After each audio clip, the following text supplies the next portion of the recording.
Good morning and welcome back to my channel learn homeopathic medicine.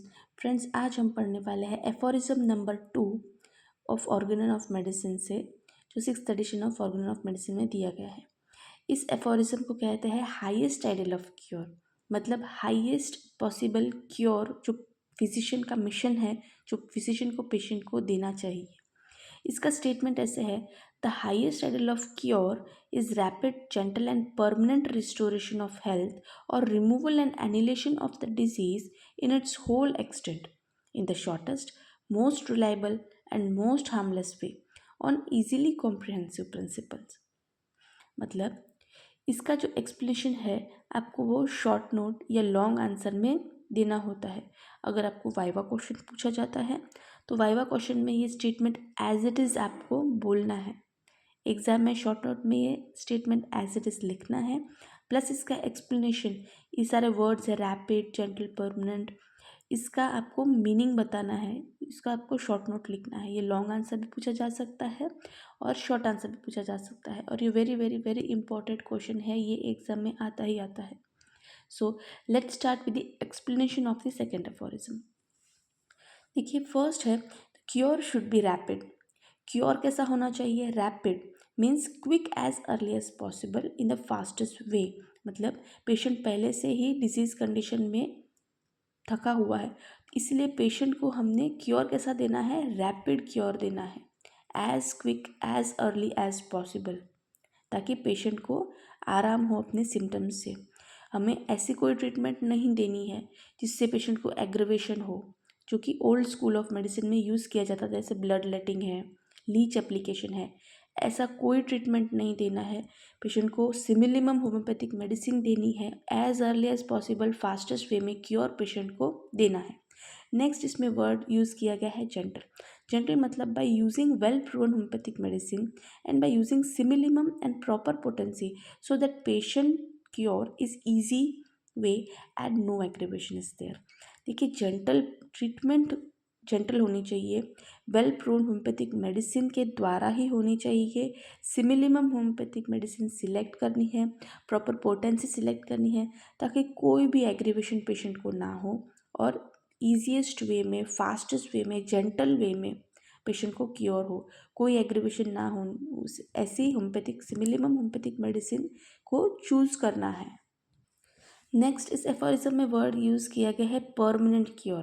देखिए, permanent cure means complete removal of existing sign and symptoms both at mental and physical level.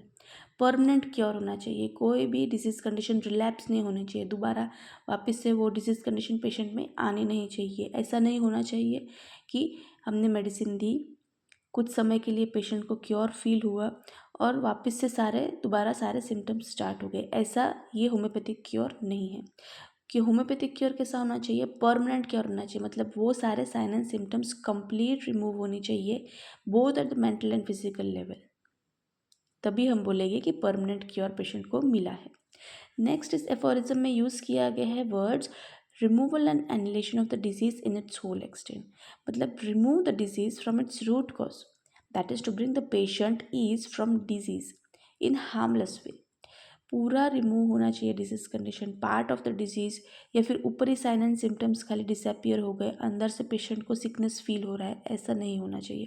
पूरा complete remove of the disease condition होना चाहिए in the harmless way. Root cause of the disease condition को treat करना है simillimum homeopathic देके, और पूरा root cause patient को ट्रीट करके उसको हार्मलेस वे में इस स्टेट में लाना है डिजीज़ से। ओके, शॉर्टेस्ट, इस एफोरिज्म में वर्ड यूज़ किया गया है shortest way. Okay, shortest way of cure.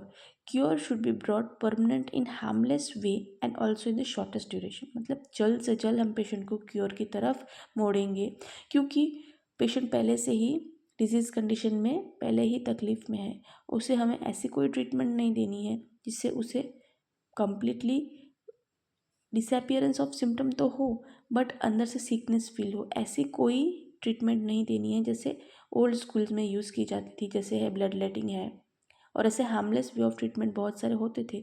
लेकिन होम्योपैथिक में कहा गया है उसे परमानेंट क्योर होना चाहिए, हार्मलेस वे में होना चाहिए, और शॉर्टेस्ट ड्यूरेशन, जल्द से जल्द पेशेंट को क्योर की तरफ मोड़ना है।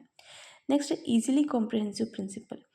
इजीली कॉम्प्रिहेंसिव प्रिंसिपल का मतलब है understandable, that is treatment given to the patient should be easily understand and patient also, मतलब पेशेंट को भी सारे ट्रीटमेंट को समझना चाहिए। इजीली लैंग्वेज में होनी चाहिए ट्रीटमेंट, और पेशेंट भी समझ पाए कि ये क्या ट्रीटमेंट हो रही है। ऐसा नहीं है जैसे ओल्ड स्कूल में यूज़ हो रहे थे, वेरी हैवी वर्ड्स यूज़ हो रहे थे किसी भी ट्रीटमेंट के बारे में, पेशेंट को समझ में ही नहीं आता है कि ये ट्रीटमेंट क्या है। लेकिन होम्योपैथिक ट्रीटमेंट है वो होम्योपैथिक प्रिंसिपल पे बेस है, जैसे सिमिलिया सिमिलबस क्यूरेंटर, मिनिमम डोज, जो उसके 7 प्रिंसिपल है उस पे बेस है, जो इजीली कॉमन मैन को भी समझ में आए। ऐसे होम्योपैथिक ट्रीटमेंट होनी चाहिए। So this was second aphorism. मिलते हैं नेक्स्ट लेक्चर में एक और नई होम्योपैथिक रेमेडी या होम्योपैथिक टॉपिक पे डिस्कशन के साथ। तब तक के लिए जय भारत, जय हिंद।